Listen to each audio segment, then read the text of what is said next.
नमस्कार दोस्तों, स्वागत है आपका वंदना स्टडी क्लासेस में। दोस्तों हम लेकर आए क्लास 12 का हिंदी विशिष्ट का सॉल्व पेपर। तो चलिए दोस्तों देख लेते हैं। पहला क्वेश्चन का हमारा आंसर है, पहला आंसर है हमारा रहस्यवाद, और दूसरे का है कायरता, तीसरे का है गुण में, और चौथे का है 3 प्रकार के। इसके बाद देखेंगे नेक्स्ट सेकंड क्वेश्चन का आंसर क्या होगा। पहले का होगा भारतेंदु युग, बिजनौर से, फिर तीसरे का होगा उत्तराखंड, चौथे का होगा उदास होना। इसके बाद थर्ड क्वेश्चन देखेंगे। थर्ड क्वेश्चन का आंसर हमारा क्या होगा। पहला सत्य होगा, दूसरा असत्य होगा, तीसरा असत्य होगा, चौथा हमारा सत्य होगा। इसके बाद देखेंगे चौथा क्वेश्चन। चौथे क्वेश्चन में मैच करना है, चलिए मैच कर लेते हैं। साध का किससे मैच होगा, असाध से। वापसी का मैच होगा उषा प्रियवदा से। गौरा का होगा महादेवी वर्मा से। डांट खट्टे होने का अर्थ होगा परास्त करना। इसके बाद देखेंगे नेक्स्ट 5 क्वेश्चन। 5 क्वेश्चन का हमारा आंसर है, घर के पड़ोस में रहने वाले को पड़ोसी कहते हैं। देवप्रयाग में अलकनंदा के पानी का रंग कैसा है, यानी कि नीला है। थर्ड क्वेश्चन का आंसर है भारत की राष्ट्रभाषा हिंदी है। चौथे का आंसर है सरफरोशी की तमन्ना अब हमारे दिल में है, देखना है जोर कितना बाजुए कातिल में है। क्वेश्चन 6 का आंसर है छायावाद कविता की विशेषताएं। तो पहली हमारी श्रृंगार भावना, तो श्रृंगार भावना में लिखेंगे छायावादी काव्य मुख्यतः श्रृंगारी काव्य है। छायावाद का श्रृंगार उपभोग की वस्तु नहीं है, अपितु कौतूहल और विस्मय का विषय है। सेकंड में लिखेंगे कल्पना की प्रधानता। छायावादी काव्य में कल्पना को प्रधानता दी गई है। छायावादी कवियों में यथार्थ की अपेक्षा कल्पना को काव्य में अधिक अपनाया गया है। नेक्स्ट देखेंगे 7वां क्वेश्चन क्या था हमारा, रहस्यवाद और छायावाद में अंतर। तो पहला अंतर लिखेंगे इनमें चिंतन की प्रधानता होती है, यानी रहस्यवाद में क्या होता है, चिंतन की प्रधानता होती है, ज्ञान व बुद्धि की प्रधानता होती है, इसकी प्रवृत्ति दार्शनिक होती है। छायावाद में क्या लिखेंगे, इनमें कल्पना की प्रधानता है, भावना की प्रधानता है, इनके मूल में प्रकृति है। इसके बाद नेक्स्ट क्वेश्चन देखेंगे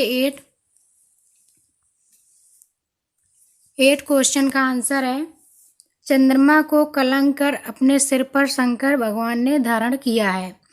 9 नंबर का क्वेश्चन हमारा, 9 का आंसर क्या है, मैया मैं नहीं दधि खायो, यह कथन श्री कृष्ण अपनी माता यशोदा से कहते हैं। इसके बाद दोस्तों देखेंगे 11 नंबर का क्वेश्चन। 11 नंबर में लिखेंगे नाटक के प्रमुख तत्व। तो इसमें पहला हो जाएगा कथा वस्तु, भाषा शैली, अभिनेता, पात्र एवं चरित्र चित्रण, और इसमें उद्देश्य। नेक्स्ट क्वेश्चन का आंसर लिखेंगे 12वें का, कहानी और उपन्यास में अंतर। तो पहले लिखेंगे कहानी देख लेंगे। कहानी लघु आकार की होती है, कहानी में पात्रों की संख्या सीमित होती है, जैसे जैनेन्द्र कुमार पाजेब। उपन्यास में देखेंगे उपन्यास दीर्घ आकार का होता है, उपन्यास में पात्रों की संख्या अधिक होती है, जैसे गोदान गबन। अब देखेंगे 13वें नंबर क्वेश्चन। 13वें क्वेश्चन में हमारा क्या है, गजाधर बाबू के लिए मधुर संगीत रेल की पटरियों की यट यट थी। अब देखेंगे 14वां क्वेश्चन।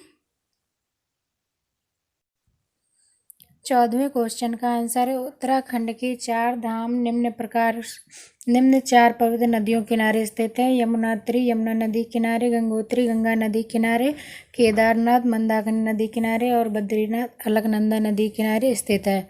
अब देखेंगे नेक्स्ट क्वेश्चन 15वें नंबर का। 15वें नंबर क्वेश्चन का आंसर क्या है, रचना के आधार पर वाक्य 3 प्रकार के होते हैं, सरल वाक्य, मिश्र वाक्य और संयुक्त वाक्य।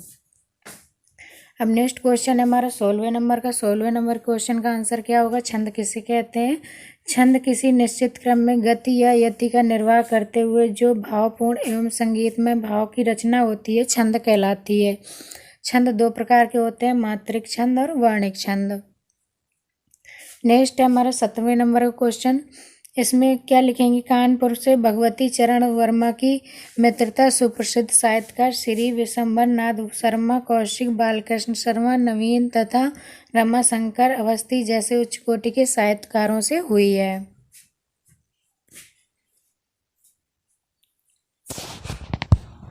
नेक्स्ट हमारा 18वें नंबर क्वेश्चन। 18वें नंबर में क्या लिखना है, भाषा और बोली में अंतर। तो भाषा किसे कहते हैं और बोली किसे कहते हैं, तो चलिए देख लेते हैं। भाषा किसे कहते हैं, भाषा का क्षेत्र जो होता है वो विस्तृत होता है, बोली का क्षेत्र होता है वो सीमित होता है। भाषा बोली का विकसित रूप होती है, लेकिन जो बोली होती है वो भाषा की लघुतम इकाई होती है। भाषा में साहित्य होता है और बोली में साहित्य नहीं होता। हम नेक्स्ट क्वेश्चन देखेंगे 19 नंबर का। 19 नंबर क्वेश्चन है हमारा, महाकाव्य और खंडकाव्य में अंतर। तो चलिए अब अंतर देख लेते हैं, महाकाव्य और खंडकाव्य में क्या अंतर होता है। पहले लिखेंगे महाकाव्य नायक का महान होता है, खंडकाव्य का नायक सामान्य हो सकता है। महाकाव्य में पात्रों की जो संख्या होती है वो अधिक होती है, खंडकाव्य में पात्रों की संख्या कम होती है। महाकाव्य दीर्घ आकार का होता है, खंडकाव्य लघु आकार का होता है। महाकाव्य में समग्र जीवन को प्रस्तुत किया जाता है, खंडकाव्य में जीवन की किसी एक घटना का वर्णन किया जाता है। नेक्स्ट हमारा 20वें नंबर क्वेश्चन। 20वें नंबर क्वेश्चन का आंसर है, रत्नाकर की गोपियों के मन में श्री कृष्ण इस तरह बस गए कि अब निकलने से ही भी नहीं निकलते। उनका संदेश आने की खबर सुनकर सभी दौड़ दौड़ कर नंद के घर आने लगी। वे उद्धव जी से कहती हैं कि हमारे मन रूपी शीशे में श्री कृष्ण बसे हुए हैं। तुम अपने कठोर वचन रूपी पत्थर चलाकर हमारे मन रूपी शीशे को तोड़कर अनेक मोहन कृष्ण हमारे हृदय में मत बनाओ। अनेक मोहन हमारे हृदय में बसकर दुख देंगे। अब नेक्स्ट क्वेश्चन है हमारा 21वें नंबर का। उसका आंसर क्या है, नाटक और एकांकी में अंतर। नाटक में कई अंक होते हैं, एकांकी में एक अंक होता है। नाटक में पात्रों की संख्या होती है वो अधिक होती है, एकांकी में पात्रों की संख्या कम होती है। यह दीर्घ आकार का होता है नाटक, और जो एकांकी होते हैं वो लघु आकार के होते हैं। इसकी विकास प्रक्रिया शुरू में धीमी होती है और जो एकांकी होते हैं इनकी विकास की प्रक्रिया शुरू में तेज होती है। अब नेक्स्ट क्वेश्चन है हमारा 24वें नंबर का। इसका क्या लिखना है, संदर्भ सहित व्याख्या करना है। तो इसमें क्या लिखेंगे, संदर्भ लिखेंगे। प्रस्तुत गद्यांश हमारी पाठ्य पुस्तक स्वाति के भय नामक पाठ से उद्धृत है। इसके लेखक हैं आचार्य रामचंद्र शुक्ल। प्रसंग में लिखेंगे, आज विश्व प्रेम का नारा मात्र नाश की तरह रह गया है। जातिगत द्वेष के साथ राष्ट्रगत द्वेष भी उभरा हुआ है। उसकी स्थिति को यहाँ स्पष्ट किया जा रहा है। अब इसकी व्याख्या देख लेते हैं।